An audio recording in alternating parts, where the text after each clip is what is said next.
je me dis que c'est évident que vous ratez quelque chose. Donc j'aimerais comprendre, je ne comprends pas votre démarche. L'association L214 a donc diffusé de nouveau des images atroces, mais cette fois-ci de l'abattoir de Vigan. La bête a été tuée, bon, elle n'a pas souffert. Je comprends pas, expliquez-moi. On croit qu'on a compris, puis en fait non, on n'a pas compris, puis en fait on se dit peut-être que si, puis en fait non. Vous ne voyez pas ce que je veux dire. Dans une pipe, Berthier, c'est quand même pas grand-chose, merde!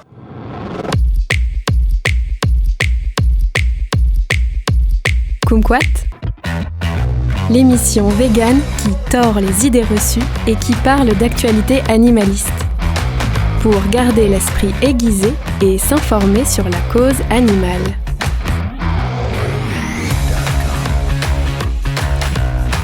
Les insectes sont assez méconnus et souvent vus avec crainte et mal aimés.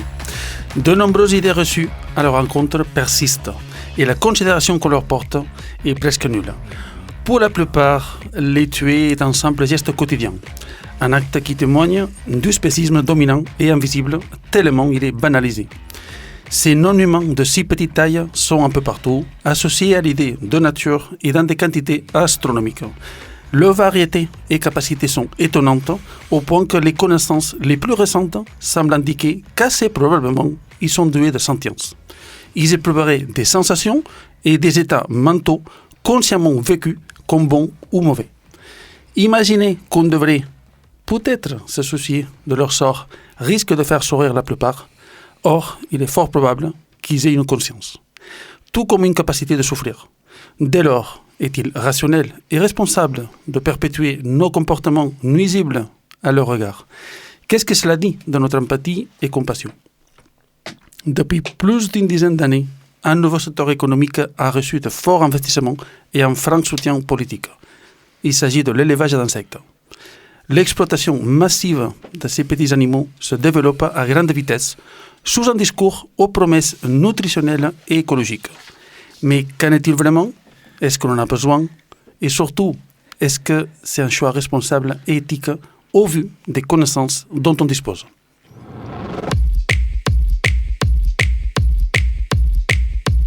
Kumquat, l'émission végane qui tord les idées reçues et qui parle d'actualité animaliste. Pour garder l'esprit aiguisé et s'informer sur la cause animale. Bonjour François, bienvenue dans Kumquat.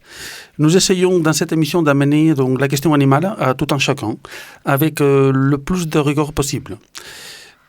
Aujourd'hui, nous allons parler des insectes, d'esprit critique, de sentience et d'élevage d'insectes sous un prisme sentientiste dans la ligne éditoriale de cette émission. C'est-à-dire qu'on place les individus sentients au centre de notre sphère de considération morale. Bonjour aussi Karine, merci de rejoindre à nouveau l'émission en tant que contributrice. Est-ce que tu peux nous présenter François, s'il te plaît? Oui, bonjour François. Alors tu es entomologiste et aujourd'hui indépendant. L'entomologie est la branche de la zoologie qui étudie les insectes. Le qualificatif d'insectologue te convient aussi? Ah oui, j'aime bien. Bonjour Raymond, bonjour Karine. Bonjour. Tu es aussi auteur et vulgarisateur scientifique. Ton domaine de vulgarisation est celui des animaux non humains, en particulier les insectes. Tu es aussi vice-président de l'Office pour les insectes et leur environnement, OPI, entre autres engagements associatifs. Et tu fais partie des intervenants à l'événement phare annuel en France dédié à l'esprit critique, les rencontres de l'esprit critique, qui ont lieu fin avril au centre de congrès Diagora à la Beige. Alors, est-ce que l'édito et la présentation qu'on a faite, François, ça te semble correct? Ben oui, c'est bien, je l'aime bien. Et puis le terme insectologue, c'est vrai que tout le monde le comprend plus ou moins, alors que entomologiste, c'est encore très méconnu. Le mot ornithologue, ornithologiste, ça passe, on voit vaguement, mais entomologiste, c'est vraiment complètement méconnu, alors que ce sont les animaux les plus nombreux sur Terre. Alors, comment est-ce que tu t'es intéressé aux insectes en particulier ? Alors à chaque fois j'ai des réponses différentes qui me viennent. Il y a quand même un truc, c'est quand on n'en a pas peur du tout, vraiment, voilà, quand on est petit, on n'a pas du tout peur des insectes, on peut les attraper dans la main, qu'on a tout de suite compris qu'ils étaient inoffensifs, bah, ça aide quand même pas mal, parce que si on commence à en avoir peur, bah, c'est pas facile. J'aime bien les non-humains quoi qu'il arrive. Je courais après les serpents, les lézards pour les voir, pour aller à la rencontre. Vraiment rencontrer d'autres cultures, ça me fascine, qu'elles soient humaines ou non humaines.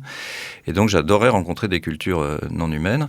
Et quand j'ai vu que tout le monde était plutôt OK pour laisser tranquille les mammifères et les oiseaux, on est bien sûr loin du compte, on est d'accord, et que ça m'intéressait plus d'aller voir ceux qui étaient vraiment mal aimés et que tout le monde dénigrait. Et les insectes en faisaient partie et en font encore partie quand même. Ça nous amène à ton rôle peut-être dans OPI, l'Office pour les insectes et leur environnement, et aussi TRAS, qui fait de la médiation scientifique, où tu es vice-président. Alors, je suis vice-président de l'OPI, l'Office pour les insectes et leur environnement, qui est une jeune association de protection de la nature. On pourra reparler de ce terme protection de la nature, qui est née en 1969. Et en fait, dans le monde de la protection de la nature, des autres animaux, c'est assez récent. Les autres ont plutôt 100 ans, mais on s'est intéressé qu'en 69. À la fin des années 60, on a commencé à se dire, tiens, on va peut-être utiliser les insectes ou les regarder différemment, s'en servir, moins les tuer et plus les utiliser. C'est comme ça que sont nées les choses comme lutter contre les pucerons avec des larves de coccinelles, ça date de cette période et c'est à ce moment-là que l'Office pour les insectes est né et leur environnement est né et je suis vice-président en charge de l'éducation, la com, la sensibilisation. C'est vraiment mon fil rouge. Et chez TRAS, qui sont des spécialistes de la médiation scientifique, j'apporte une touche biodiversité en disant... En quelque sorte, parce que c'est vrai que parfois, il y a des dichotomies, il y en a ceux qui font de l'éducation en sciences sont pas trop branchés éducation aux non-humains. Et du coup, j'apporte ça, ils voulaient ça, et donc c'est pour ça que j'adore aussi être au conseil d'administration de TRAS. Ok. Ta présence en tant qu'intervenant aux rencontres de l'esprit critique, il me semble témoigner d'un fort intérêt. Donc, j'ai vu ton contenu sur les réseaux sociaux aussi. Donc, pour la rationalité et la rigueur dans la vulgarisation des connaissances scientifiques et vis-à-vis surtout des non-humains, qui est ton domaine. Qu'est-ce qui t'a amené à t'intéresser à ces non-humains, du coup, sous le prisme de l'esprit critique ? J'ai assez rapidement, quand on s'intéresse aux insectes, on se rend très vite compte que tout le monde a des idées reçues, des préjugés, etc. Et du coup, j'avais du mal à dire, regardez comme ils sont beaux, comme ils sont ceci, comme ils sont cela, sans être obligé de déconstruire certaines idées reçues au début. Donc, ah bah oui, mais ça pique, ah bah oui, mais est-ce que ça mord, ah bah oui, mais c'est sale, ah bah oui. Et du coup, je me suis vite intéressé aux idées reçues. Et quand on s'intéresse aux idées reçues, au bout d'un moment, on se dit, mais c'est pas possible, comment les gens pensent que des araignées, alors qu'ils ne sont pas des insectes, mais je mets toutes les petites bêtes dans le... Enfin, c'est pareil, c'est des petites bêtes qui nous entourent et qu'on n'aime pas trop. Comment est-ce qu'on peut croire que les araignées nous piquent la nuit ? Comment est-ce qu'on peut croire que les moustiques sont attirés par la lumière ? Comment est-ce qu'on peut croire que les frelons sont dangereux ? Tout ça. Donc, j'avais fait un livre qui s'appelait « Toutes les bêtises sur la nature que les grands racontent aux enfants », puisque c'est une de mes activités d'écrire des livres de vulgarisation. Donc, j'étais tout content de mon titre au début, « Toutes les bêtises », et quand je le dis, tout le monde... Hein. Et puis, en fait, en creusant vraiment le sujet, je me suis rendu compte, et vous le savez tous les deux, que c'est pas parce qu'on est bête qu'on pense mal. Et du coup, le livre a changé de titre maintenant. Il s'appelle « Un fox sur la nature ». Alors, ok, il y a encore le mot « nature » dans le titre, on pourra en reparler. Mais c'est « Un fox », fausse information, et je le préfère à bêtise. Et du coup, voilà, comme j'adorais les idées reçues et les déconstruire, et que moi, j'ai horreur de dire des bêtises, dès que je sens que je dis une bêtise, je dis quoi, qu'est-ce que j'ai... Et du coup, ça me passionne ce sujet. Et du coup, j'en suis arrivé à tout ce monde de l'esprit critique et que vous connaissez bien. Et qu'on verra ce week-end au REC, quoi. Oui, justement. Alors, l'an dernier, tu es déjà intervenu aux rencontres de l'esprit critique avec une conférence au titre de Espèces exotiques, stéréotypes et pensées critiques, à laquelle j'ai assisté d'ailleurs. Et pourquoi ce choix ? Quels en furent les éléments principaux ? Alors ça a commencé il y a longtemps quand on commence et qu'on est naturaliste. Alors donc je suis au départ naturaliste, donc c'est la science du vivant un peu sur le terrain, disons. Et c'est très branché espèces, on reviendra peut-être là-dessus. Et j'avais entendu parler des tortues de Floride. Voilà, c'est-à-dire que quand on est naturaliste, on va sur le terrain et on rencontre des espèces, et parfois des espèces qui viennent d'ailleurs et qui ne seraient pas de chez nous et qui n'auraient rien à faire ici. Et du coup, quand je rencontrais une tortue de Floride dans un étang ou dans une mare, j'étais censé la tuer parce que nuisible, à détruire et tout. Et moi, comme je faisais de la vulgarisation, parfois j'étais avec un groupe d'adultes ou d'enfants, et ils me voyaient avec cette tortue dans la main, des enfants et des yeux, en disant « Waouh, quelle merveille !» C'est dingue de rencontrer une tortue quand on se balade. Et donc, bien, j'en ai jamais tué, mais j'étais censé le faire. Je me disais que c'est quand même dingue. Je suis là, dehors, et je rencontre un humain, et je suis censé lui écraser la tête. Et puis, plus tard, c'est surtout le frelon asiatique. Parce que quand je me suis intéressé aux insectes, donc on aime les insectes, on aime tous les insectes, y compris les guêpes. Les frelons font partie des guêpes. Je me souviens d'ailleurs de ma première rencontre avec un frelon à pattes jaunes, puisque c'est leur vrai nom, où je me suis dit « Waouh, mais qu'est-ce que c'est que c'est ?» Parce que je connaissais tous les grands insectes, parce qu'ils ne sont pas très nombreux quand même, tous les grands insectes de France. Et puis là, je vois une grande espèce de guêpe que je ne connaissais pas, mais qui ressemblait à un frelon et tout. Et ma première impression, parce que j'aime les insectes, c'est de me dire « Mais quelle merveille !» Je trouvais ça sublime. Je me suis approché, je le voyais qui s'envolait et tout. Et en fait, ça devait être début des années 2000, puisque les frelons à pattes jaunes sont arrivés en 2004, donc c'était peut-être quelques années après, j'en ai vu dans ce coin-là. Et puis surtout, j'ai commencé à entendre ce qu'on racontait sur les guêpes, sur les abeilles domestiques, parce qu'en fait, ces imbéciles de frelons à pattes jaunes se sont attaqués au seul insecte qui avait un syndicat, l'abeille domestique. Ouais. Voilà, donc voilà pourquoi on parle d'eux, en fait. C'est parce qu'ils nous embêtent, ils nous empêchent de voler du miel pépouze aux abeilles domestiques, quoi. Et ça va pas. Et donc, forcément, ce que racontaient des personnes très intéressées, que sont les apiculteurs, les apicultrices, que ce soit pour faire de l'argent ou avoir un hobby, c'était pas tout à fait juste. Alors, je mesure aussi ces propos parce que cet engouement pour l'abeille domestique permet quand même de lever des fonds et de faire venir des gens dans les radios pour parler des insectes. Donc, ok, ils racontent plein de bêtises, souvent des bêtises, mais je sais pourquoi ils les racontent. Et puis surtout, ça a permis de faire parler des insectes. Donc, cette abeille domestique est vraiment une espèce de gros camion qui est pas bonne pour la biodiversité, qui est pas en danger, tout ça, quand on creuse le sujet, mais ça a quand même permis de nous aspirer derrière ce gros camion. Et nous, on a été tous invités à la radio, et du coup, on pouvait parler des autres abeilles, des autres pollinisateurs, etc. Et donc, autour de ce frelon à pattes jaunes se racontait absolument n'importe quoi, et surtout, qu'est-ce que c'est que cette façon d'aimer la nature, d'aimer ce qu'on veut, d'aimer les animaux non humains, et d'en détester certains. Et quand on est un peu rationnel, ça saute aux yeux de cette dichotomie. On les appelle parfois espèces exotiques, parfois invasives. C'est vrai que si on tenait en compte donc, leur sentience, ça serait un peu plus compliqué de justifier des choix qu'on fait, sociétaux, quant à la gestion de toutes ces espèces, alors qu'elles sont composées d'individus et que ces individus, normalement, il y a plutôt tendance aujourd'hui scientifique qu'ils seraient plutôt sentients. Alors, déjà, oui. Alors, parce que dans ces espèces exotiques, il y a aussi des mammifères, des vertébrés, il y a des grands animaux, les ragondins, les tortues de Floride, les perruches à collier, etc. Et il y a les insectes qui, on va le dire, commencent à répondre aux critères de la sentience, plus ou moins, c'est-à-dire être des animaux un peu comme nous, sensibles. On peut définir, si tu veux, François, la sentience, c'est la capacité de prouver des choses subjectivement, d'avoir des expériences vécues positives ou négatives. Donc on parle d'un être sentient, qu'il soit humain ou non, qui peut ressentir des émotions, de la douleur, du bien-être, etc., percevoir son environnement et avoir des expériences de vie. Tout à fait. Et surtout, alors c'est peut-être pas, pour moi c'est très clair, mais c'est voir le monde à la première personne. Ça, c'est très important, c'est-à-dire on sait qui on est, ce qu'on a envie de faire dans la vie, on a sa personnalité, etc. Et donc, a priori, tous les vertébrés sont sentients, parce qu'on ne les a pas tous étudiés, parce qu'il y en a beaucoup, et les insectes commencent à montrer des signes, des critères qui disent, oui, en fait, non, c'est pas des petits robots. Alors, en fait, des personnes comme Jean-Henri Fabre, qui est un vieil entomologiste français, enfin vieil, il est mort au début du siècle dernier, observait pendant des heures et des heures les insectes. Il avait déjà bien remarqué que chacun avait sa façon de faire, que c'était pas des petits robots qui faisaient tous des trucs. Ceux qui s'intéressent de près aux autres animaux, y compris aux insectes, avaient quand même bien vu que c'était pas des robots complètement identiques, mais bon. C'est beaucoup d'entomologistes, on pourra en parler, continuer à les épingler, mais c'est vrai que les insectes commencent à rentrer là-dedans.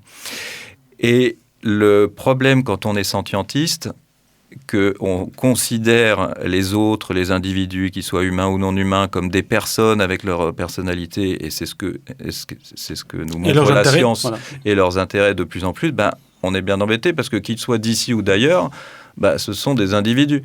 Mais en fait, souvent, je calque le discours qu'on a parfois avec les non-humains en disant « mais si tu disais ça des humains, tu serais pas OK ?» La personne me dit « non, bien sûr que non, ce serait horrible, ce serait épouvantable. » Donc, ce qu'on essaye de corriger avec les humains, cette empathie, cette compassion avec des personnes, qu'elles soient d'ici ou d'ailleurs... C'est déjà difficile. C'est déjà difficile, il reste des chemins pour les animaux. Mais on est OK pour le faire, éthiquement, moralement, on a quand même... on a un cap. On est OK, voilà, on est OK pour le faire, on a fait plein d'avancées. Tout le monde est considéré normalement de la même façon, etc. Et en revanche, dès qu'on sort, on saute la frontière de l'espèce. Alors pas pour toutes les espèces, parce qu'il y en a on peut plus taper son chien, on est respectueux un peu avec les chimpanzés parce qu'ils sont proches de nous. On essaye de faire gaffe aux animaux domestiques quand même pour pas qu'ils souffrent trop au moment de l'abattage. Donc on a quand même des démarches, des velléités. Mais après, pour plein d'autres, on se lâche complètement et on dit strictement n'importe quoi parce que c'est comme si c'était quelque chose d'instinctif. C'est vrai que le fait d'être raciste, de ne pas aimer l'autre, peut-être que l'évolution nous a un peu câblés comme ça quand même, il fallait être clanique, tout ça, donc il y a peut-être des relents évolutionnaires dans notre comportement. Mais on est tous d'accord pour respecter autrui. Mais on est tous d'accord pour respecter autrui chez les humains, bien sûr. En revanche, ce qu'on ne sait pas et ce que personne ne sait, c'est que autrui désormais concerne aussi les non-humains. Oui, c'est ça, c'est exactement ça. On va revenir plus tard sur la sentience. J'aimerais qu'on puisse terminer donc juste ce volet sur l'esprit critique, parce qu'en 2024, donc cette année, donc pour le REC, tu es aussi invité. Donc tu fais partie d'une table ronde animée par le chercheur interéthique des sciences et figure de mon éthique et cette éthique francophone qui est Richard Monvoisin. Dans cette table ronde, le titre est « Les non-humains, non mais de quel droit ?» Tu seras accompagné de l'illustratrice et vulgarisatrice Florence Deléry et de l'avocate Marion Bouillot-Joanchich. Est-ce que tu peux nous parler un peu des sujets principaux que vous allez aborder, s'il te plaît ? Alors, a priori, Marion ne sera pas là, mais peut-être qu'elle sera remplacée. Et Marion avait une particularité, c'est qu'elle est juriste. Et quand Willy, d'ailleurs, on peut faire un petit coucou à Willy Lafranc qui monte tout seul. Merci beaucoup pour l'organisation de REC. Voilà, coucou Willy. Il voulait parler des non-humains sur l'aspect juridique. Moi, je suis pas spécialisé du tout et pas très fort en esprit juridique, mais finalement, en y réfléchissant, on a trouvé un titre qui est « Les non-humains, non mais de quel droit ?» Et en fait, on peut aller sur différents sujets. Non mais de quel droit ? Qu'est-ce qui se passe dans la loi ? Comment ils sont protégés ou pas ? Puisqu'il y a quand même des textes de loi avec des non-humains dedans. Non mais de quel droit peut-on se comporter comme ça justement avec autrui? De quel droit peut-on tuer des guêpes comme ça pour un oui, pour un non? De quel droit on peut juger des espèces pour leur look? Non mais de quel droit on va aimer telle espèce et détester l'autre? Et du coup je trouve que voilà, donc on va parler de tout ça. Non, mais de quel droit se comporter comme ça avec les non-humains? Donc après, on voit que les gens sont quand même désarmés, ils ne savent pas tout ça, bien sûr, qu'il y a des biais de raisonnement, qu'il y a plein de choses, des déterminismes psychosociaux, etc., etc.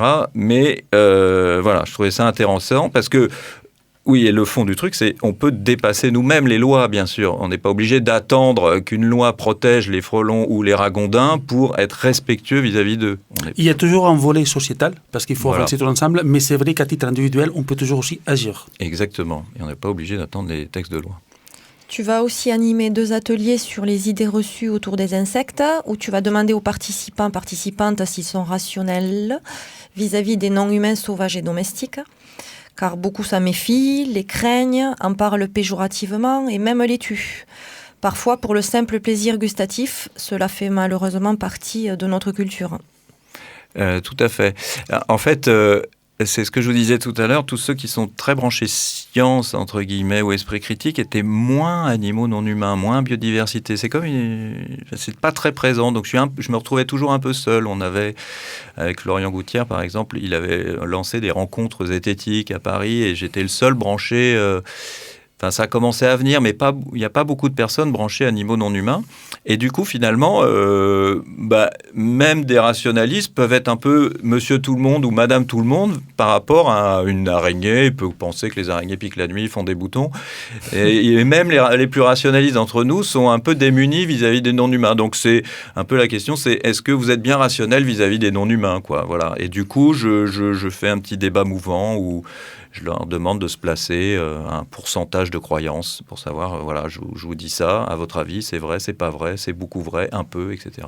C'est très intéressant pour la pensée bayésienne, c'est ça un peu. Exactement. Voilà, où est-ce qu'on met notre degré de curseur par rapport à une croyance donnée. Voilà. C'est très intéressant. Et un tel traitement défavorable est-il en phase avec des valeurs fondamentales comme le respect d'autrui et l'état des connaissances scientifiques sur ces animaux ? S'ils sont doués de sentience, devrions-nous changer notre regard sur eux et abandonner les stéréotypes ? Je pense que vous êtes d'accord avec ça. Alors, quoi qu'il arrive, les stéréotypes, c'est bof, même chez les humains, partout, évidemment. Partout. Mais en fait, c'est très facile. Dès que je prends un exemple avec les humains, tout le monde est OK. Je dis n'importe quoi. Par exemple, quand je fais une conférence dans telle région, si je dis quand j'arrive dans le café, cette personne est pas sympa avec moi, est-ce que je vais dire toutes les personnes sont pas sympas dans cette région ? Bien sûr que non. Vous savez que c'est ridicule. Et pourtant, avec les non-humains, on fait tous pareil, avec les guêpes, avec les frelons. À partir d'une anecdote, on fait une généralité. Ça, c'est hyper fort. On se fait piquer une fois par un individu guêpe, ça y est, notre esprit marqué. Alors, d'une certaine façon, c'est bien que notre cerveau garde en mémoire que ce truc-là pourrait potentiellement piquer. Voilà. Mais c'est comme moi, je sais que les humains peuvent potentiellement mordre. Je me suis fait mordre par ma cousine quand j'étais petit, ça fait horriblement mal. Je le sais, donc je sais dans quelles circonstances c'est arrivé et voilà. Donc je vais essayer de ne pas le reproduire, mais je ne suis pas stressé des humains toute ma vie. Alors qu'avec les non-humains, on se fait piquer une fois et ça y est, on ne réfléchit plus trop, on les stéréotype tous, on les stigmatise et toutes les guêpes piqueraient. Donc j'aime bien dans des conférences, je lance une grande photo de guêpe et donc je dis c'est quoi ça. Alors, quand c'est en gros plan, certaines personnes ne la reconnaissent même plus. Pourtant, la guêpe qui vient à table, mais en très gros plan, il y a des gens, parce qu'on voit des poils, d'accord, quand on avec est tous de les près, détails. avec tous les détails, là, il y en a qui disent une abeille, et ça plus trop, alors que c'est vraiment l'espèce, un individu de l'espèce qui vient à table. Et donc, je dis, c'est quoi ça ? Donc, la plupart des gens, quand même, disent, oui, une guêpe. Et je dis, ça fait quoi ? Ça pique. Et là, je leur dis, mais c'est quasiment 100% faux ce que vous me dites là. Pas du tout. Les guêpes ne piquent pas. Et on parle des probabilités, tout ça, des individus qui, une fois dans notre vie, de temps en temps, par rapport aux millions de guêpes qui nous côtoient, en fait, les guêpes ne piquent quasiment pas, quoi. Alors, il y a quand même une idéologie sous-jacente qu'on appelle le spécisme, qui est tellement prépondérante qu'elle est presque invisible et qui biaise complètement notre considération sur les non-humains. Je vais quand même faire un point technique sur le spécisme. C'est la discrimination arbitraire qui est basée sur l'appartenance à l'espèce.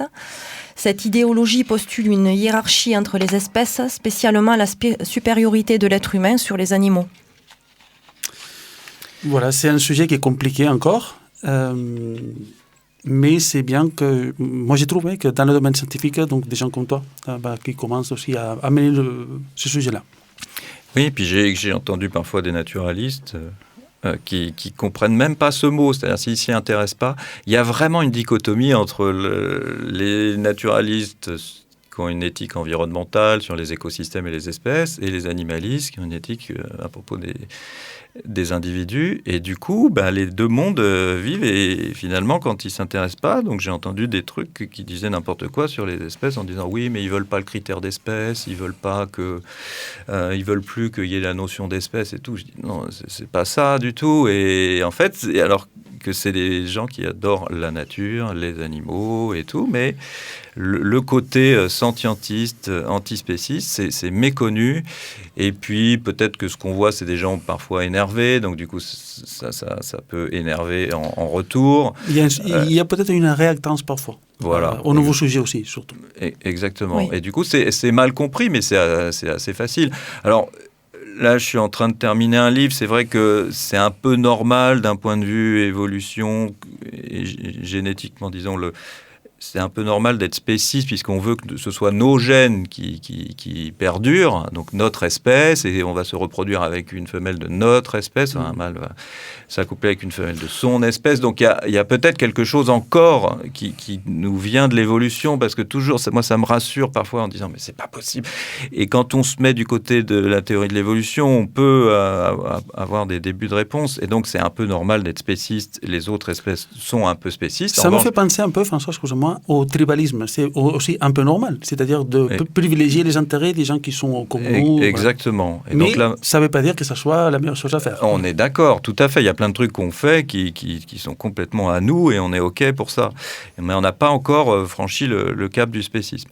Alors, de temps en temps, il y a quand même des espèces qu'on aime. Voilà, on est peut-être antispécistes avec nos chats, quand même. Les personnes qui ont un chat sont antispécistes, même si elles sont carnistes, etc. Il y a quand même quelques avancées, mais c'est vrai que la frontière de l'espèce, est-ce que c'est biologique en nous? Mais c'est très puissant. C'est vrai que dès qu'on sort, c'est plus considéré. Alors que, vous le savez très bien, on considère tous les humains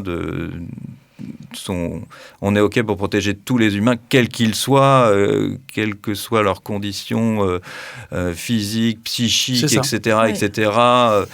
Bon, on sait tout ça, mais c'est vrai que la frontière de l'espèce, c'est quand même quelque chose. C'est les animaux, voilà, et c'est pour ça que c'est tellement. Et là-dedans, c'est un grand groupe. Voilà. On ne sait pas ce que c'est les animaux. Et quelque part, les ça humains devrait aller. Les animaux, voilà. Alors ça nous vient beaucoup aussi des religions. On était très judéo-chrétiens, et c'est vrai que nous on a été créés, et on nous mettrait à disposition les autres animaux. Oui, c'est ça. Donc ça vient beaucoup de ça, bien sûr. On a du mal à se détacher parce qu'on est lent au changement. On est en réactance par rapport au changement, ça c'est clair. Mais c'est encore très présent, oui. Et quand je pose des questions, parfois sommes-nous des animaux? Encore aujourd'hui, chez des adultes normalement constitués, il y en a qui peuvent hésiter. Enfin, c'est compliqué pour nous de dire voilà. Et il y a, j'ai vu encore quelqu'un parler des primates là, suite à la mort de France de Waal, en disant un journaliste qui disait nous sommes des singes, et je voyais les commentaires, oui c'est ça, moi je suis d'Adam et Ève, enfin. Et non, c'est encore compliqué pour des humains de se considérer comme des animaux. Alors après, les considérer comme des personnes, etc., c'est...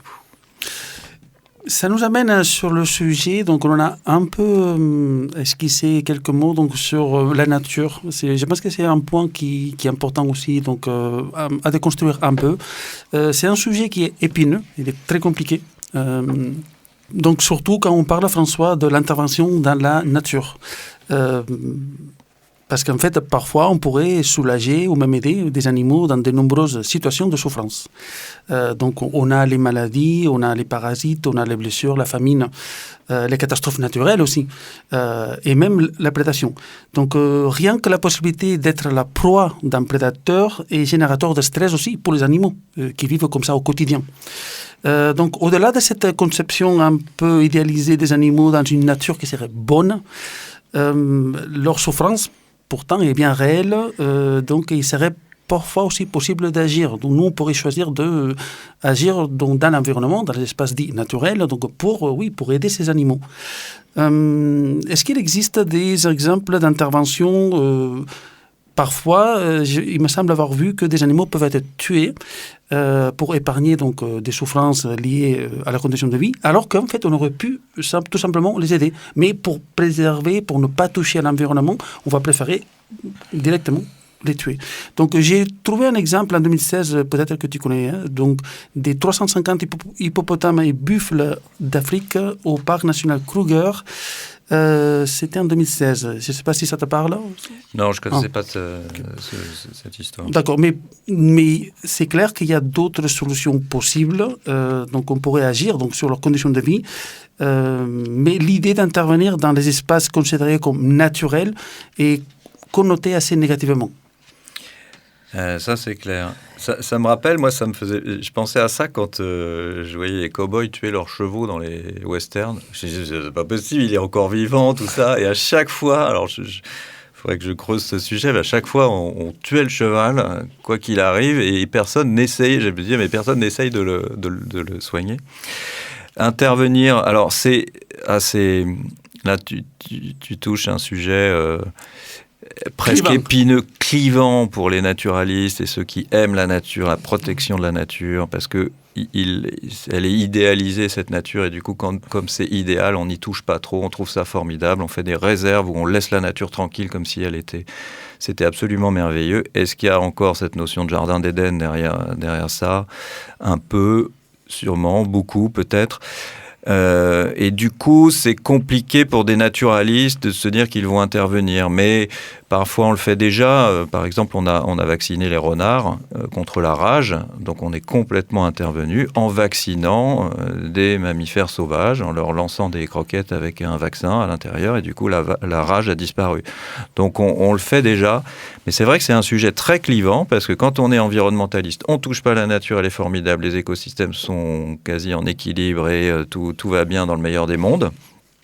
Alors que, quand même, quand on y va, je ne voudrais pas être la nuit une proie végétarienne à la merci des prédateurs. Et puis, un autre monde où on sait que ce sont des individus qui ont des intérêts, qui ont envie d'être heureux et en bonne santé. Et là, du coup, ça peut être compliqué d'être laissé dans la nature. Donc, c'est un sujet très clivant. Et c'est vrai que l'idée... j'ose même pas, enfin peut-être qu'on peut en parler là, mais c'est les gens qui entendent ça, de rendre par exemple, je dis n'importe quoi, les lions végétariens qui pourraient être dans les idées de... c'est inadmissible pour la plupart des gens qui pensent que justement, et en fait au fond de ça c'est un appel à la nature, on ne touche pas, mais en tout cas quand ça nous intéresse on ne touche pas à la nature, en revanche quand ça ne nous intéresse pas on fait complètement contre nature, mais quand ça nous va pas, la nature serait parfaite. Du coup ça paraît complètement improbable à quiconque de penser qu'un jour on va vraiment intervenir là-dessus, contre Dame Nature, entre guillemets. Alors, c'est ce que tu dis, on intervient déjà partout et que finalement, cette nature, cet environnement, donc ça a une valeur instrumentale qui est très importante, mais pour le bénéfice donc, des êtres sentients qui font l'expérience de cet environnement, écosystème, biotope, habitat, peu importe. Et donc, du coup, cette distinction, il faudrait qu'elle soit claire entre la valeur instrumentale et la valeur inhérente. Nous, en tant qu'humains et les animaux aussi, donc en tant que des êtres sentients, on a une valeur inhérente et donc nos intérêts, on a des intérêts à défendre. En revanche, c'est la nature. Donc parfois, on peut même légiférer et octroyer des droits à un fleuve. Mais bon, a priori, ce n'est pas une entité sentiente. Et par contre, les poissons qui sont à l'intérieur du fleuve, ils peuvent être pêchés. Donc ça fait, on va protéger un fleuve, mais pas les individus sentients qui peuplent le fleuve. Donc on en arrive parfois à des situations rocambolesques. Mais c'est un tel changement de paradigme, parce que c'est un peu le naturalisme qui donne le là dans comment on doit voir, parce que c'est vrai que ceux qui gèrent la nature la voient comme ça sur les espèces, les écosystèmes. C'est eux qui font avancer les choses, c'est eux qui s'en occupent, c'est eux les pros de la nature, c'est cette vision-là. Les animalistes jusque-là n'interviennent pas, vous voyez, ils sont pas. Donc du coup, le là, c'est un peu cette notion d'espèce avec des notions d'espèce qui seraient importantes, etc.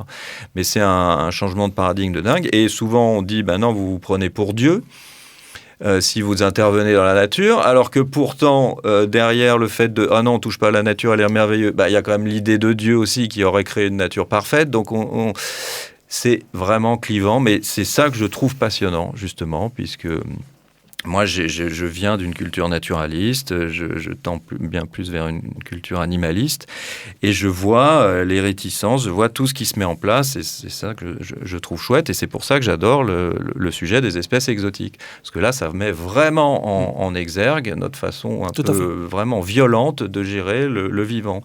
Et en fait, le naturalisme sur les espèces, d'une certaine façon, c'est très violent vis-à-vis des individus. Il y aurait des espèces qui seraient bonnes, des espèces qui seraient mauvaises, et donc celles qui seraient mauvaises, on peut dézinguer tous ces individus. Et quand on regarde bien les choses, et c'est ça que j'ai mis un temps fou à me rendre compte, je suis peut-être très lent, et c'est que tout ce qu'on n'aime pas dans la nature, c'est quand c'est nous.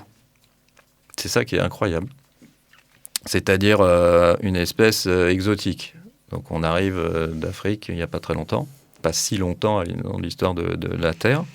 On est très nombreux, on est une espèce banale, on est croisés de partout, on est commun, on est tout ce que vous... Et en fait, on ne voit... j'adore et ça passe. Et ça passe. Exactement. Et on est en train, on reproche tout le temps aux autres espèces d'être comme nous. Mais c'est quand même.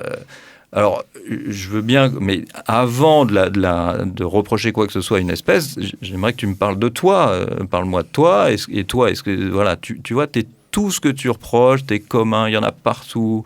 On pourrait dézinguer des populations à n'importe où. De toute manière, il y en a partout. Ça prolifère entre guillemets. C'est invasif. C'est tout ce qu'on veut. C'est envahissant. Et pourtant, tu es OK pour vivre le plus longtemps possible en bonne santé. Hein, bah oui, bah les autres, c'est pareil. Sauf qu'il y a un truc, et donc je reviens là-dessus, c'est qu'on ne sait pas encore vraiment que ce sont des autres. C'est ça aussi le truc. On considère que, voilà, on peut toujours... C'est pas grave. Et... Bon, non, on en parlera, vas-y. Non, peut-être juste dire que... c'est un sujet, oui, très compliqué. Moi, je pense que dans l'écologie, par défaut, on pense souvent à la préservation. C'est comme si elle allait de soi. Mais en fait, souvent, la préservation est peut-être la meilleure chose à faire. Mais peut-être parfois, non. Peut-être que parfois, donc vis-à-vis des individus sentients qui habitent là, transformer un peu pour que ça se passe mieux, ça peut être un bien aussi. Et donc, du coup, voilà, il y a cette idée peut-être à déconstruire que la préservation, par défaut, ça serait toujours l'option à faire, et alors que parfois, non. Oui, tout à fait. Alors, il y a quand même parfois des petites... On intervient quand on met des nichoirs à oiseaux, c'est d'une certaine façon, c'est un peu intervenir. On met des nichoirs à insectes, on laisse des friches, on intervient. Mais c'est encore toujours avec derrière l'idée que ce serait très naturel, on reproduit la nature. Et d'ailleurs, les nichoirs à oiseaux souvent sont en bois, voilà, tout ça. Alors que bon, parfois, on peut tout à fait intégrer des nichoirs qui soient complètement artificiels, en plastique très pérenne ou je ne sais quoi, ou en béton de bois, des choses. Il y a parfois des nichoirs en béton de bois qui soient bien plus pérennes, que ce soit intégré dans nos sociétés. Mais on a toujours envie que ce soit un peu en friche. Et donc parfois, on me demande est-ce que je dois laisser faire la nature ou intervenir ? C'est souvent une question. Dans mon jardin, par exemple, les deux sont OK. Peu importe, parfois quand on intervient, il y a beaucoup plus d'animaux non humains qui vont en profiter, alors que si on n'intervient pas, ça va être un peu moribond et il y aura moins de vie. Donc il n'y a pas de règles, et puis surtout, ça c'est un truc qu'on peut rappeler ici, évidemment, c'est qu'on fait partie de la nature, on insiste beaucoup à remettre les humains dans la nature. Si nous sommes de la nature, nous sommes donc complètement à 100% naturels, donc tout ce que nous faisons est naturel, etc., etc. Ouais, très bien. Dans un contexte de réversibilité des interventions, aider les animaux sauvages semble être le choix moralement plus juste. Ce qu'une approche scientiste viserait non seulement à minimiser leur souffrance, mais aussi à maximiser leur bonheur. Mais malheureusement, donc, il y a une faible, on a parlé, acceptation sociétale de l'action humaine dans les espaces dits naturels. En revanche, François, comment tu penses que ça pourrait évoluer ? Mais je ne sais question pas. Difficile, hein ? Oui, question difficile. Je ne sais pas mes domaines, mais tu veux dire si on intervient et qu'ensuite on ne peut plus revenir en arrière, on ne pourrait plus revenir en arrière ? En fait, il y a pour certaines interventions, par exemple, on sait qu'on pourrait essayer de transformer ici et là et qu'il y aurait une réversibilité, donc, parfois. Donc, dans ces cas-là, quand on a cette opportunité, vraiment, ça semble moralement plus juste de se dire, oui, on va quand même essayer, parce qu'on pourrait revenir avant. Bien sûr, si c'est réversible. Et aussi, il y a la notion de dire, il n'y a pas que les souffrances à minimiser, mais aussi il y a le bonheur. Parce que, par exemple, si on pourrait intervenir pour qu'il soit plus, par exemple, je sais pas, qu'ils aient plus d'eau, qu'ils aient plus de... Voilà, ça semble aussi quelque chose à prendre en compte. Oui, alors je reviens encore, ça se fait beaucoup de mettre une petite mare pour les oiseaux, donc on le fait déjà en fait dans son jardin. Et ce qui est drôle, c'est qu'on va le faire dans son... déjà, ouais. On n'y pense pas les gens, que déjà c'est fait en fait. Mais bien sûr, alors déjà on peut revenir sur le concept de nature, il n'y aurait que 3% qui serait naturel sur Terre, donc la nature n'existe pas, plus, enfin bon bref, c'est un concept, donc on a été intervenu absolument partout, et donc il y a toujours cette... c'est comme avec les espèces exotiques, on lutte, on a toujours ce fantasme de l'éradication. Et donc, on a toujours ce fantasme qui est une nature parfaite et qu'on va laisser faire. Alors que cette nature, quand et à partir de... On prendrait la nature de quelle période de la Terre, on sait pas. Et donc, on intervient déjà. Et donc, mettre une petite mare dans son jardin, pourquoi pas la mettre dans une forêt? Enfin, il n'y a pas de limite, mais c'est vrai que tout ce que font les humains, c'est comme si c'était pas bien, sale, parce qu'il y a cette dichotomie naturelle-artificielle souvent. Et donc, on a du mal à se dire, on va intervenir déjà, et en plus intervenir pour des individus, ça reste encore compliqué à... Tu sais que parfois, c'est très difficile de définir donc, ce concept de naturalité, ce qui serait naturel ou pas. Et j'ai lu que parfois, on en arrive à dire que quand on demande vraiment de définir qu'est-ce qui est naturel, c'est presque ce qui n'est pas humain. Donc, on en arrive à dire c'est tout ce qui est en dehors de l'action humaine. Mais bon, après, moi, je trouve que c'est une définition très compliquée parce que qu'est-ce que ça veut dire finalement? On intervient déjà partout, on est présent partout, donc c'est... Et puis, on sait même pas, on se rend pas compte que quand on se balade dans une forêt en France, elle est 100% artificielle, elle est plantée, elle est gérée. C'est pas du tout... Une forêt naturelle ne ressemble pas à la forêt dans laquelle on se balade. Si on laisse vraiment une forêt naturellement sans s'en occuper, ça ressemble pas du tout aux forêts de nos balades, alors qu'on a même cette impression de nature. Le concept de nature, chacun a sa définition, il a une histoire. Mais c'est vrai que, en tout cas aujourd'hui dans notre culture, c'est ce qui n'est pas humain. Alors que pourtant on insiste sur le fait, mais nous sommes des animaux, nous sommes des primates, nous sommes de la nature. Si nous sommes de la nature, donc on est 100% naturel, évidemment. C'est ça. Mais non, c'est comme si on ne s'aimait pas. Et finalement, c'est ce que je disais tout à l'heure, quand on n'aime pas une espèce, c'est quand elle est comme nous. Donc finalement, d'une certaine façon, on ne s'aime pas tellement. C'est un peu de la culpabilité. Voilà, on n'aime pas trop qui on est. Et je rappelle souvent, en fait, regarde, tu es quand même content d'être qui tu es, d'être un individu de l'espèce qui tu es, et pourtant tu as un impact écologique énorme. Tu n'as aucun rôle écologique, tu es complètement inutile. Quand on me demande à quoi ça sert un moustique, à quoi ça sert une blatte, mais un moustique est plus important, parce que derrière ça, c'est à quoi ça sert écologiquement. C'est ça, les écosystèmes. Les écosystèmes, donc il vaut mieux des moustiques dans les écosystèmes que des humains. Donc cette question n'a pas de sens. Et donc on est quand même content d'exister. Et alors voilà. Et si en plus là-dessus on sait que les autres sont des individus qui voient le monde comme nous, alors c'est compliqué notre vie quand même. Quand on est scientiste et tout, c'est très compliqué. C'est nouveau. Ouais. C'est nouveau. Ça veut dire que c'est un nouveau regard, oui. C'est très compliqué. Et puis c'est vrai que c'est aussi pour ça que c'était facile de mettre des espèces un peu dans le même panier et de stigmatiser.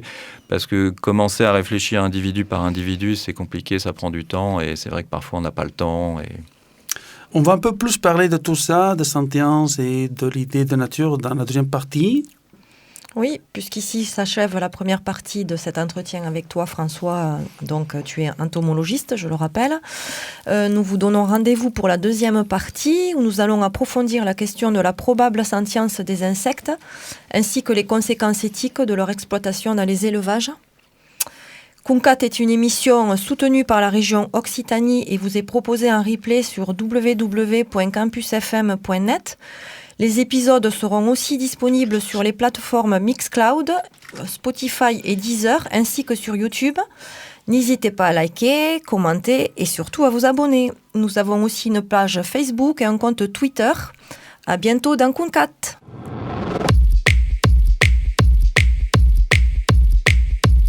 Kumquat, l'émission végane qui tord les idées reçues et qui parle d'actualité animaliste. Pour garder l'esprit aiguisé et s'informer sur la cause animale.